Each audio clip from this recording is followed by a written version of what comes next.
After trying out the very affordable Xiaomi Redmi Buds 4 Lite, I had to try out its sibling, the Redmi Buds 4 Active. Unlike the Lite's open ear design, the Active earbuds have an in-ear design, so not only are these better for natural noise cancellation, they don't have as much issues in terms of volume. On top of all that, they also only cost around $20 to $30 right now worldwide. The Amazon link is down below if you're interested. So while the Lite is a cheap AirPods alternative, the Buds 4 Active is a very cheap AirPods Pro alternative. At this price, it's hard to not recommend trying it out yourself, but I recommend watching the rest of this video and see if it's even worth your time. In terms of design, the Redmi Buds 4 Active is definitely not a premium piece of hardware. That shouldn't be a surprise because of how affordable it is, but yeah, it's plastic all over and the hinge and its closing mechanism are loud and don't sound very satisfying to open and close.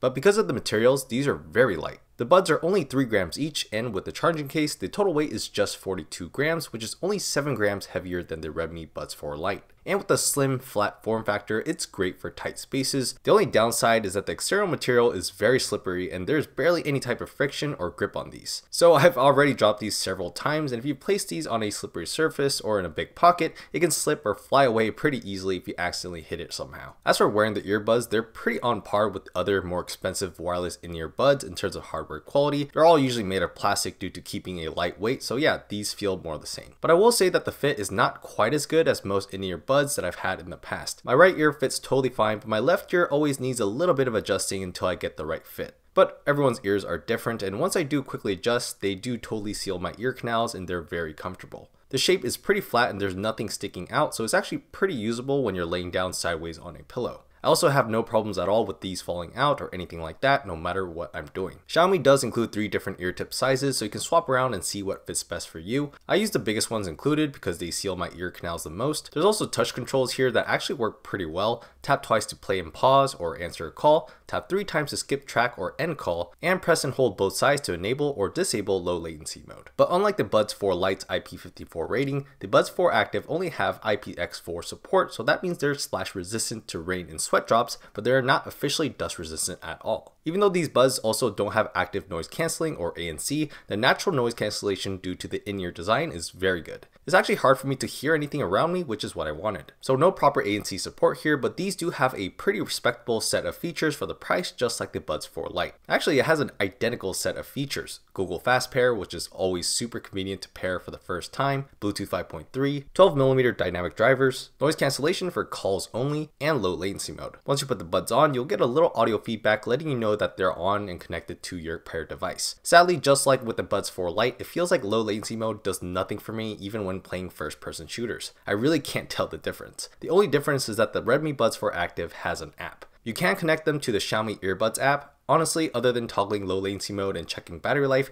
there's no functionality to this integration. Plus, you can also check the battery life in the native Bluetooth settings, so the app is kind of unnecessary. Really, the biggest feature difference here is just the in-ear design versus the Buds 4 Lite, offering some kind of noise cancellation due to the design and some advantages in audio quality too. Unlike the Buds 4 Lite, which I couldn't hear too well in outdoor environments because the volume was low and so many sounds leak in from this open ear design, I can clearly hear the Buds 4 Active. Even in busy, crowded environments, I only need these buds to be at around 50% volume to clearly hear music or podcast audio and block out outside noise. For running and public transportation commutes, there's no issues with volume here. These buds have 12mm dynamic drivers inside for low distortion, rich bass, and high tones. The bass is pretty respectable here, and for $20 to $30 wireless earbuds, the distortion is pretty low. But because these buds only use the SBC codec, there is a lot of compression going on here, so I'm not hearing as great of a range in high and low tones. It just sounds kind of flat with decent bass. For people who only use earbuds under $50, the audio quality is definitely good enough, but for people who've tried in-ear buds for $100 or more, you'll feel something a tiny bit missing when listening to high quality vocals and podcasts.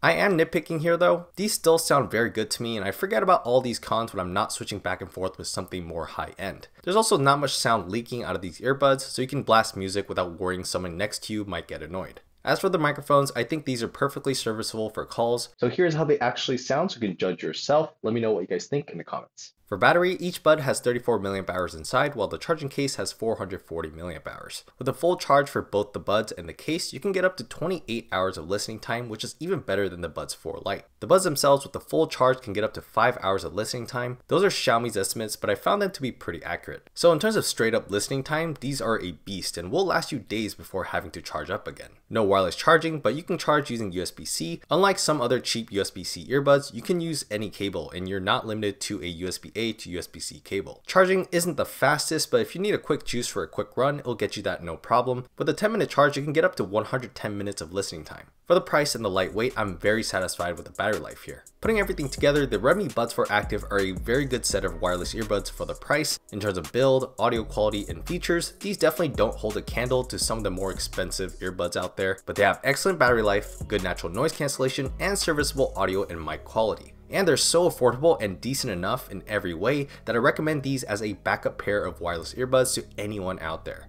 I actually just lost my pair of Soundcore Liberty 4s, so these have come in very clutch for me. If you're interested, the Amazon link is down below. Let me know what you guys think of these in the comments, and if you have any other earbud suggestions for me to make a video on, definitely let me know. Alright, that's going to do it for this video. Thank you so much for watching, and I'll see you guys on the next video.